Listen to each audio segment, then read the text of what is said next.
अस्सलाम वालेकुम ख़वातीन और हज़रात, बहुत बहुत खुश आमदीद डेंटल बैठक के एक और सेशन के अंदर। आज का जो हमारा टॉपिक है स्पेशली डेंटिस्ट्री के मुतालिक और हमारे जो जूनियर डेंटिस्ट हैं या जो एस्पायरिंग डेंटिस्ट हैं, जो इस वक्त स्टूडेंट्स हैं, उनके लिए है। It is relating to all the job insecurities that we are currently facing. हमारे साथ जो मुंसलिक वो ऐसे अफराद जो कि अभी अपना क्लिनिक नहीं कर रहे या अभी सिर्फ जॉब कर रहे हैं, और उनकी रिन्यूमरेशन किस तरह की है, क्या उनको सैलरीज़ किस तरह से मिल रही हैं, और वो किस तरह से इस वक्त की जो इकनॉमिक सिचुएशन है उसमें कैसे सरवाइव कर रहे हैं, और ऐसे कौन से फैक्टर्स हैं जो कि हमें शायद इस इकनॉमिक क्रंच में बेयर करने पड़ रहे हैं, वो उनके बारे में हम बात करेंगे। आज का टॉपिक जो है, हमारे साथ हमारा पूरा कोरम इस वक्त मौजूद है। We will start with our youngest fellow जो कि बिल्कुल लेफ़्ट साइड पे बैठे हुए, क्योंकि आज की वीडियो में हम दोबारा से लेफ़्ट साइड की तरफ से स्टार्ट कर रहे हैं। डॉक्टर अहमद मुज्तबा। डॉक्टर अहमद, आप हमें हमारे नाज़रीन को भी बताइए कि आपके क्या तासुरात हैं। आप इस वक्त जॉब भी कर रहे हैं, यस, और आप अपना क्लिनिक भी रन करते हैं, बिल्कुल यस। तो आप बताइए कि आपको जॉब के तौर पे, जब आप जॉब कर रहे हैं, तो आपको क्या इनसिक्योरिटीज़ आती हैं? आपकी पे स्केल के मुतालिक कोई आपको रिजर्वेशंस हैं, या आपको लगता है कि आपकी पे प्रॉपर है, कि आपको सर्वाइवेबिलिटी अच्छी है उसके बेस के ऊपर, अगर आप खाली जॉब कर रहे हैं तो? सर, सबसे पहली बात तो ये है कि एक आपकी बीडीएस पे जो आपकी टोटल फीस आई है वो, और उसके बाद जो इन रिटर्न आपको जॉब से सैलरी आ रही है वो, पहली बात है दोनों बराबर नहीं है। ठीक है, जितना आपने बीडीएस पे पैसा लगाया है, क्या वो आपकी जो सैलरी से पूरा हो रहा है? एक डेमोन्स्ट्रेटर की पे आप सबको पता है कितनी होती है, ठीक है, और कॉन्स्टेंटली वो उतनी ही है। इंक्रीमेंट लगना था, नहीं लगा हमारा, उसके पीछे जो भी वजूहात थी, नहीं लगा।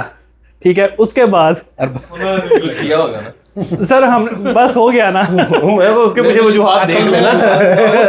डॉक्टर साहब उसके बाद देखे ना। सर एक मिनट, उसके बाद फिर एक बंदे से आप सारे काम लें। आप सॉर्ट ऑफ एडमिनिस्ट्रेटिव काम भी ले रहे हैं, आपने देखना है क्लिनिकल डिपार्टमेंट्स में जो बच्चे रोटेशन पे हैं वो भी, फिर आपने पेशेंट्स भी करने हैं, फिर आपने लेक्चर्स भी लेने हैं, फिर आपने अपने डिपार्टमेंट को भी देखना है। क्या वो आपकी सैलरी जो जितनी भी है उस हिसाब से, और इस इन्फ्लेशन में वो सैलरी आपकी जो डेली एक्सपेंसेस हैं उनको मीट नहीं करती। इसके आप डॉक्टर अहमद के बिल्कुल साथ जो है ना, हमारे एक ऐसे डेंटिस्ट हैं जिन्होंने जॉब की ही नहीं, जिंदगी में कभी नौकरी नहीं वो की। किसी के नौकर नहीं बने। कभी वो नहीं रहे। हमेशा इनका हाथ जो है वो अल्लाह ऐसे ही रखे। तो आप बताइए डॉक्टर वकास, कि अगर मिसाल के तौर पे आपको अभी करंट सिनेरियो के अंदर जॉब का ऑफर हो, तो would you like to become a dentist who is working in an institution? नहीं, क्या वजूहात होंगी, किस वजह से? जॉब एक ऐसी चीज है जिसमें पहले तो आप कह लें कि अगर इसको इस्लामिक पॉइंट ऑफ व्यू से देखा जाए कि जॉब के अंदर 1% है और बिजनेस के अंदर 99%। पहले तो उसकी ग्रोथ जो सी ग्रोथ और उसके अंदर जो बरकत है, और जो सबसे बड़ा फैक्टर जो मैंने जब मैं ड्यूरिंग माय हाउस जॉब और बाकी सारे इयर्स जब मैं फेस करता था, वो ये था कि अनड्यू प्रेशर जो है ना, एक वो गल कर ला undue pressure from the seniors जो है, not from the senior colleagues, from the administration side, कि एक आता है वो आके कहता है कि काम इस तरह करो, दूसरा आता है वो आके कहता है कि नहीं ऐसे नहीं ऐसे करो, इसको सुने कि उसको सुने, उसको जवाब दें कि उसको जवाब दें। अब उस तरह के एडमिनिस्ट्रेटिव अलहदा हैं, टीचर्स अलहदा हैं, प्रोफेसर्स अलहदा हैं, फिर आपका जो बस सबसे पुराना स्टाफ मेंबर या असिस्टेंट होगा वो आके कहेगा तू इंज नहीं करेगा तो मैं तेनों ये वाला इंस्ट्रूमेंट नहीं देना, ये वाला मटीरियल नहीं देना। ठीक है, तो वो चीज़ें जो हैं वो मैं जब मैंने एक्सपीरियंस किया तो मैंने देखा कि इसके अंदर नौकरी की तो नखरा क्या। हाँ जी, ठीक है, ये तो मुहावरा पूरा नौकरी की नखरी की। ठीक, चलो गलत हो गया, गलत हो गया। अच्छा ठीक है, सही कह रहे हो भाई। ठीक है, इसका कंसेप्ट क्लियर हो गया। हाँ जी, हाँ जी। हाँ ठीक है, मेरा वहाँ पे ये कंसेप्ट क्लियर हुआ कि मैं नौकरी ओरिएंटेड बंदा हूँ ही नहीं, जॉब ओरिएंटेड। मैं इतना प्रेशर जो है वो नहीं ले सकता कि मैं हर एक को, हाँ हर एक को एक तो जवाब दिया जाए, फिर वो उसके एवज आपको पे स्केल आपका क्या है, 60,000, 70,000, 80,000, ठीक है, और तो अब आगे हुआ होगा। फॉर एग्जांपल सर अभी भी नहीं हुआ। सिविल अभी भी मीडिया, नहीं हुआ, अभी भी नहीं है। अभी भी नहीं हुआ। और यस सर। और आप अपनी ग्रोथ अगर देखते हो, अगर आप सिंपल BDS हो तो आफ्टर 10 या 15 ईयर्स भी आपका उतना ही पे है, ठीक है, 10-10 हज़ार करके बढ़िए 10 सालों में। तो अगर आप कितना को कर लोगे, लाख पे पहुंच जाओगे, 1.25 लाख पे पहुंच जाओगे, 1.5 लाख पे पहुंच जाओगे, तो वो उसके अंदर, हाँ उससे पहले निकाल देंगे आप। हाँ उससे पहले पक्का ना हो जाए, इसलिए वो निकाल भी देंगे। तो वो ये तो आपको वो है ना, जॉब इनसिक्योरिटी है ना, कि वो जब आपने कुछ इस तरह का कोई भी देखिए वो मामला सर जी, हुए, मेरी बात पॉलिटिकल सुने। हुआ, सर, कोई प्रॉब्लम, आपके तो सिस्टम आप में आउट है। ना, आपके सिस्टम में हायरार्की ही सेट इस तरह की गई हुई है कि जी आप ये करेंगे तो फिर प्रमोट होंगे, और ये करेंगे तो उससे मुझे एक सिस्टम ही ऐसा बन चुका हुआ है बिल्कुल। उसमें। हाँ, उसके अगेंस्ट अगर आप कॉर्पोरेट सेक्टर में बात करें, किसी ने अगर वो CS किया हुआ है या MBA किया हुआ है, वो जॉब एक्सपीरियंस बेस्ड है। वो 10 साल के बाद एक्सपीरियंस उसका जितना है, उसकी जॉब उस हिसाब से डिसाइड होगी। बिल्कुल ऐसे आपके प्रोफेशन में ये चीज नहीं है, ये क्लियर है। सर यहाँ पे ये दूसरा भी ये है ना कि अगर आपने यही 1.5 तो लाख, बैठ के अगर एक डेमोस्ट्रेटर 1.5 लाख ले रहा है, उनको पता है 1.5 लाख एक बंदे को दे रहे हैं, वो उतने में ही 2 रख लेंगे। 2 रख लेंगे। 2 रख लेंगे, प्लस उसके साथ ऑफिस पॉलिटिक्स कितनी चलेगी। नहीं, वो तो बात ऑफिस आप- पॉलिटिक्स तो बहुत हैवी गेम है ना, हर बंदा ऑफिस पॉलिटिक्स बेयर नहीं कर सकता, हर एक इतना चालाक नहीं होता कि वो हर एक को पूरा कर ले। उसके अगेंस्ट जो मैं अपनी बात है कि अभी जो आपने बात की कि जी 10 साल नौकरी करके भी वो वहीं खड़ा हुआ है ना, लेकिन उसके अगेंस्ट जो 10 साल क्लिनिक कर रहा है ना, वो कहाँ से कहाँ निकल चुका होगा। बिल्कुल ऐसी है, बिल्कुल वही ऐसी बात है। हम इसी चीज पे मतलब महाराज हम बैठे इसी वजह से कि हम हमेशा बात करते हैं कि क्लिनिक खोल लो, क्लिनिक खोलो, जिसकी वजह से हमें क्लीन चिट दे देते हैं हम अपने सरकार को, अपने सेठों को, ठीक है, और बड़े बड़े क्लिनिक ओनर्स को जो जो मल्टी प्रैक्टिस कर रहे हैं, मल्टी यूनिट प्रैक्टिस कर रहे हैं। हम देखें सर, हर बच्चा देखें, इसने मैंने बात की थी कि जी फीस देखें, सब सब सरकार प्राइवेट के नहीं पड़े होते, गवर्नमेंट वालों को तो फिर इसका मतलब उन पे पैसे नहीं लगा तो वो कोई पैसा ना ले जाती है, गलत बात है ना। हाँ। तो उसमें अभी ये है कि हम इनको क्लीन चिट क्यों दे दें। हर किसी ने क्लिनिक नहीं खोलना, हर किसी का शायद क्लिनिक ना भी चले, हर किसी का कारोबारी माइंडसेट, क्लिनिक का कारोबार, सीधी सी बात हर कोई क्लिनिक अफोर्ड भी नहीं कर सकता जितना महंगा हो गया। सर जॉब्स क्यों नहीं तुम देखें 14 साल बाद एक्सपीरियंस में, मतलब मैं आपको एग्जांपल देता हूँ, 12-13 साल का एक्सपीरियंस वाला एक MBA या एक इंजीनियर, उसकी सैलरी है 6 से 7 लाख, ऐसे है, बिल्कुल ऐसे। ठीक है, एवरेज। 12 से 13 साल वाला जो BDS है, जैसे चलो आगे कुछ ना किया हो, सिर्फ BDS है, वो लोग भी सिर्फ ग्रेजुएट ही होते हैं या MBA वो होते, तो उसने अगर कुछ नहीं किया ना, तो वो आज भी 12 साल के बाद 80,000 या 70,000 पे हाँ, बिल्कुल ऐसे।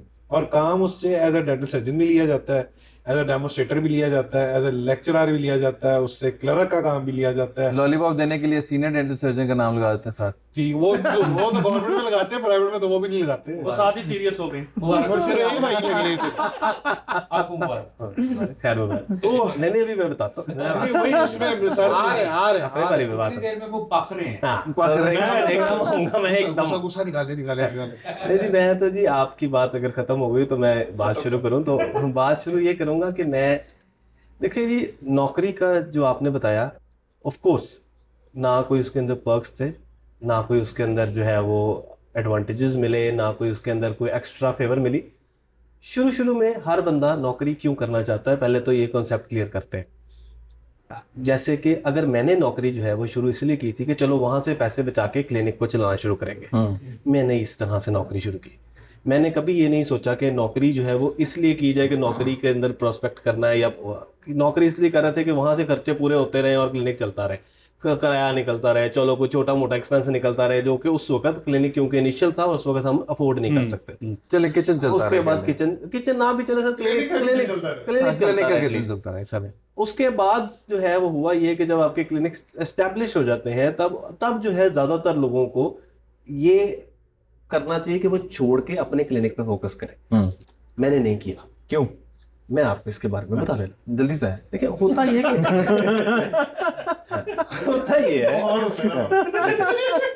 बात बहुत बिल्कुल। देखिए लेकिन असल बात ये है कि एक पॉइंट के बाद, अब जैसे मैं वहां पर ना नौकरी जैसे कर रहा हूँ, अगर आप लोगों ने मेरी वो सीट पे देखा कि मैं कैसे नौकरी कर रहा हूँ, वो ये ऐसी नौकरी है कि मैं अपना बॉस खुद हूँ, मेरे ऊपर कोई नहीं है, ना मैंने किसी को जवाब देना होता है, सिवाय इसके कि मैं बहुत हायर अप्स को जो आप पे होता हूँ जो कि ओनर्स लेवल के हैं। बस इसीलिए कर रहे हैं मेरे अभी ऊपर तक और कोई इसीलिए अभी तक कर रहे हैं। दूसरी बात ये है कि मुझे एक्सपोजर मिलता है इंटरनेशनल भी। मैं डायरेक्टर भी हूँ इंटरनेशनल, उनका जो इंस्टीट्यूट है उसका डायरेक्टर क्लिनिकल सर्विसेज हूँ, डेंटल क्लिनिकल सर्विसेज। तो मुझे जो इंटरनेशनल एक्सपोजर मिलता है वो, हाँ, हर बंदे को ये नहीं मिलता। अब मैं सिर्फ अपनी बात कर रहा हूं, ठीक है? मैं अपनी बात कर रहा हूँ फिर कि मैं क्यों नहीं छोड़ रहा।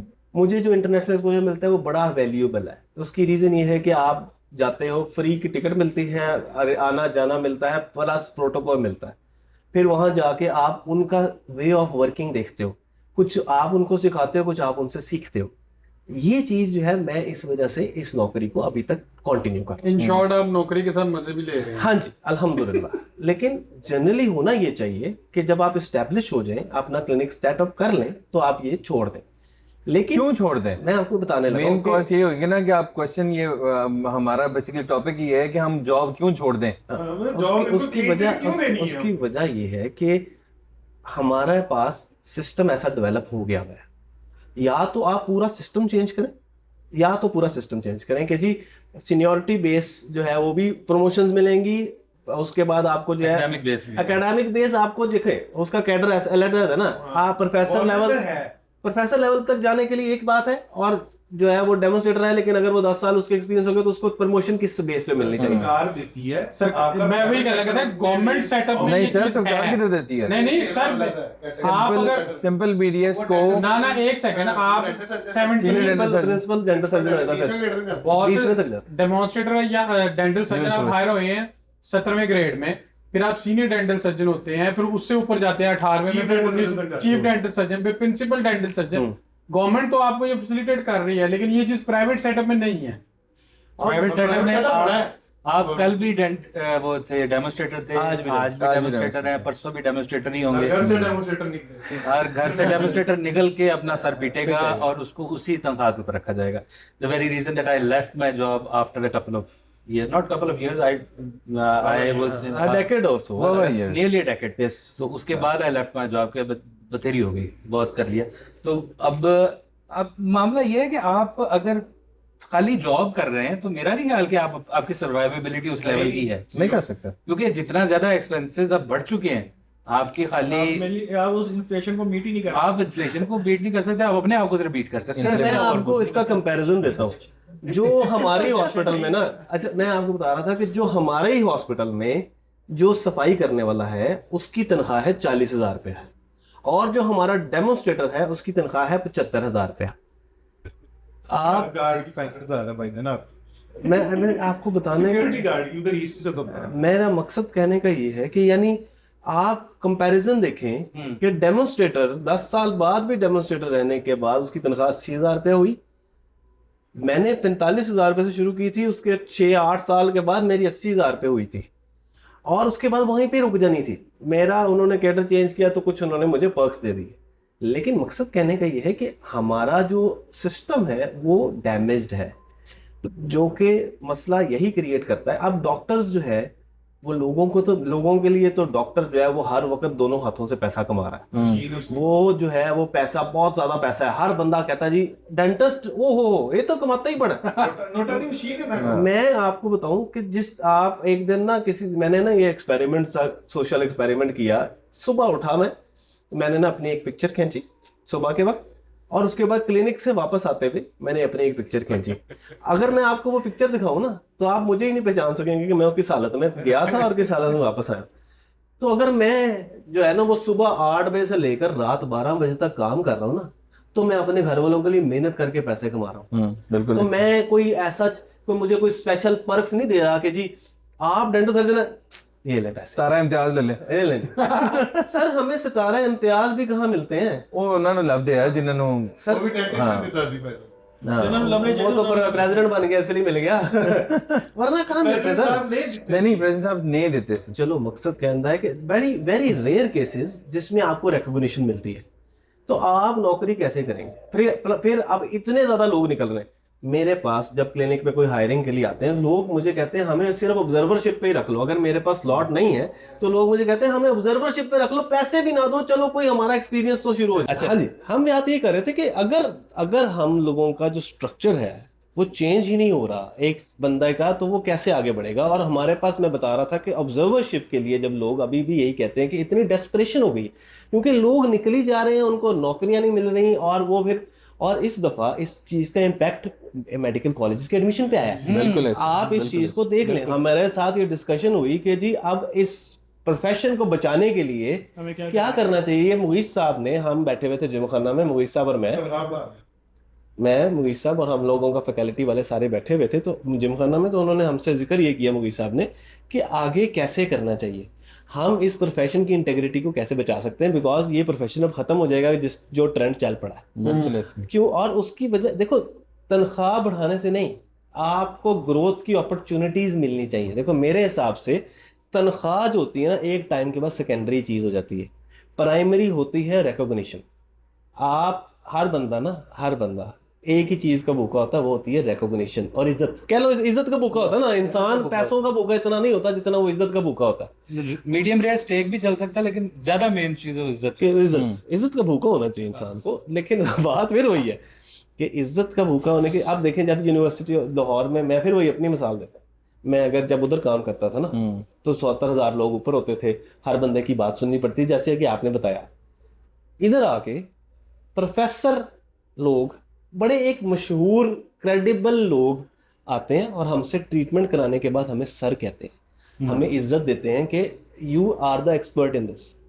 ये बात बड़ी जरूरी है। यहाँ ये रिकग्निशन है। मुझे यहाँ पर रुकने की मोटिवेशन ये है कि मेरा चेयरमैन अगर मुझे डॉक्टर साहब कह के बुलाता है ना, तो मेरी ये रिकॉग्निशन है। एक मेरा चेयरमैन मुझे बाय नेम जानता है ना, एक उस इदारे का जिसमें हजारों एम्प्लॉइज हैं, आप मुझे वो बाय नेम जानते हैं, ये रिकॉग्निशन मिलती है। तो इस चक्कर में बंदे की लालच ये है, पैसा लालच नहीं है। By the way doctor Zuhaib वो हैं जो जिन्होंने तकरीबन हम सारों को, सर को छोड़ के मोटिवेट किया था कि क्लिनिकल साइड पे जाना है। जॉब वाला सिनेरियो जो है ना, वो मेरे से पहले इसने क्लिनिक स्टार्ट किया था। मतलब तो मैंने नहीं पता ना कि कीता तो मेरे से पहले इसने क्लिनिक स्टार्ट किया। मतलब हमें मोटिवेट किया था कि क्लिनिकल साइड पे जाओ, क्लिनिकल एक्सपोजर होना चाहिए, और उसको कैसे लेके चलना है, कैसे स्टार्ट करना है, कैसे उसको एनहांस करना है। हमारी ये डिस्कशंस होती थी, मीटिंग्स होती थी, हम कॉफ़ी शॉप से बैठते हैं, और अभी भी जो है ना टिल नाउ हम लोग कुछ ना कुछ डिस्कस ऐसा कर रहे होते हैं कि क्लिनिकल सिनारियोस को किस तरह इंक्रीज़ किया जाए और किस तरह से बेटर पेशेंट को सर्विसेज दी जाएं। तो हम लेटेस्ट चीज़ें इक्विप कर रहे होते हैं। अब जॉब में रहते हुए फॉर एग्जांपल अगर हम स्टेप इन करना चाहते हैं डिजिटल इंडस्ट्री के अंदर, तो आपका एक स्कैनर है, स्कैनर के साथ एक लैपटॉप है, वो आप जॉब में कम से कम 3 साल लगा कि आप पे लगाओगे ना, तो फिर वो आप खरीद सकते हो। You can not buy it. Job कर रहे हो तो आपने लेते ही, जब आप गेमिंग नहीं कर रहे तो नहीं, मैं उसकी सर्विसेज की बात कर रहा हूँ, उसके अगेंस्ट बात कर रहा हूँ। मैं उसके अगेंस्ट बात कर रहा हूँ कि अगर आप चाहते हो, अगर आपके अंदर वो है मसला कि आप अच्छी सर्विसेज प्रोवाइड करना चाहते हो, ये मसला है। हाँ मसला है ना, तो चीजें देना एक मसला है। तो चीजें आपने गैदर करनी है। जाहिर बात है आपके पास वो इक्विपमेंट होगा तो आप फैसिलिटी प्रोवाइड सर्विस कर सकते हो। आप अगर जॉब में 3 साल बचा के वो एक पार्ट खरीदोगे तो आप कैसे एक अच्छा मॉड्यूल बनाओगे या एक अच्छा सर्विस स्ट्रक्चर बनाओगे जो आप पेशेंट्स के लिए कर सकोगे। जब आप जॉब, मतलब आपने क्लिनिक साथ, यानी इसका मतलब 3 साल क्लिनिक भी तो कर ही रहे थे। सर वो आपका मसला भी तो मर गया ना, वो आपका मसला भी तो नहीं रहा। मैं वही बात कर रहा हूँ। मेरा सर ने जो बात की है ना, माइक मिलेगा भाई? नहीं, सर ने जो बात की है ना, बिल्कुल ठीक की है कि उस तरफ रिकग्निशन मिलती है, बिल्कुल ठीक है।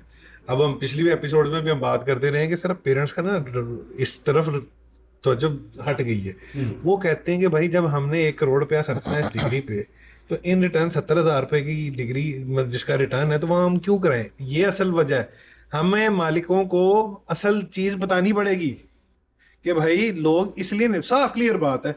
एक पेरेंट अपने बच्चे को बीडीएस में या एमबीबीएस में दाखिला इसलिए नहीं करा रहा कि 1.25 करोड़ की डिग्री खर्चने के बाद जो फर्स्ट को तनख्वाह मिलनी है 70,000 की मिलनी है, और अगर और वो भी जो मैक्स अगर वो लेगा ना, प्रोफेसर बन गए तो 3 लाख रुपया लेगा, यस बिल्कुल ऐसे ठीक है, वो भी 50 साल की उम्र में। ये पिनिकल है उसकी अर्निंग ठीक है, जी, जो प्रोफेसर लेवल का बंदा है ना, जो कॉर्पोरेट सेक्टर में हमारा जो प्रोफेसर बनता है 45 साल 50 साल की दरम्यान की उम्र में, ठीक है, कॉर्पोरेट वर्ल्ड में वही बंदा इस टाइम 15 से 30 लाख रुपए महीना कमा रहा है। तो हमारा इतना एलीट पढ़ा लिखा क्रीम ऑफ द नेशन का बंदा 3 लाख रुपए महीने पे है। भाई किसको बुरी लगती है कि उसको 30 लाख की नौकरी मिलती है और शाम को क्यों अपने बाल बच्चे छोड़ के क्लिनिकों में रुले, 9 to 5 जॉब करे करे और अपनी मतलब अपनी स्पोर्ट्स एक्टिविटी को फॉलो करे, अपने घर को देखे है। हम क्या है जी, हम 24 घंटे में से 18 घंटे तो हम बाहर हैं।